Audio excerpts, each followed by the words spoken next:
আসসালামু আলাইকুম, সবাই কেমন আছেন? আমরা আল্লাহর রহমতে খুবই ভালো আছি। আজকে হলো চাল কুমড়া বড়ি দিয়ে নলা মাছ আর আলু রান্না করব। তো চাল কুমড়া বড়িটা আমি এখানে ভালো করে ভেজে নিছি।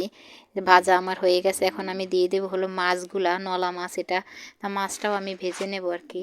তা মাছটা ভেজে নিয়ে আর কি রান্না করব ওই চাল কুমড়া বড়ি দিয়ে। চাল কুমড়া বড়িটা কিন্তু মাছ দিয়ে, কোনো মাছ দিয়ে খেতে খুবই ভালো লাগে, আমার কাছে তো খুবই মজা লাগে। তো মাছটা আমার ভাজা হয়ে গেছে, তুলে নিলাম।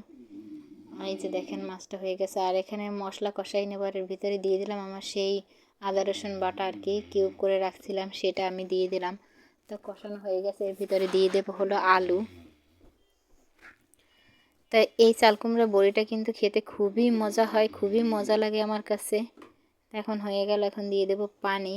পানি দেওয়া হয়ে গেলে এর ভিতরে দিয়ে দেবো আমি হলো মাছ, যে মাছগুলো আমি ভেজে রাখছিলাম, এই যে সেই ভাজা মাছটাও দিয়ে দিলাম। তারপরে দিয়ে দেবো হলো সেই চাল কুমড়ার বড়ি, চাল কুমড়া আর কি। এটা হলো চাল কুমড়া আর মাসকলাইয়ের ডাল দিয়ে হয় এই বড়িটা। এটা কুষ্টিয়ার বিখ্যাত বড়ি।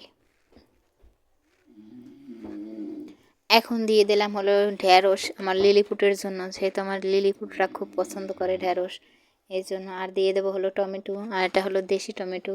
দেশি টমেটোটা খেতে আমার কাছে খুবই ভালো লাগে, একটু টক টক লাগে, এই জন্য এটা খুবই ভালো লাগে আমার কাছে খেতে। তা এখন আমার রান্না প্রায় শেষের দিকে।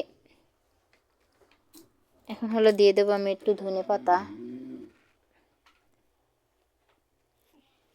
এই যে ধনেপাতা দিয়ে দিলাম। তো দেখেন আমার রান্না কিন্তু প্রায় শেষ, একদমই রান্না শেষ। তা বড়িগুলা কিন্তু খুবই সুন্দর ফুলে ফুলে একদম বড় হয়ে গেছে। এই যে দেখেন আমি বাটিতে তুলে নিচ্ছি। তো আমার কাছে কিন্তু এই চাল কুমড়া বড়িটা খেতে খুবই ভালো লাগে, মাছ দিয়ে হোক যাই দিয়ে হোক কিন্তু খেতে খুবই মজা লাগে।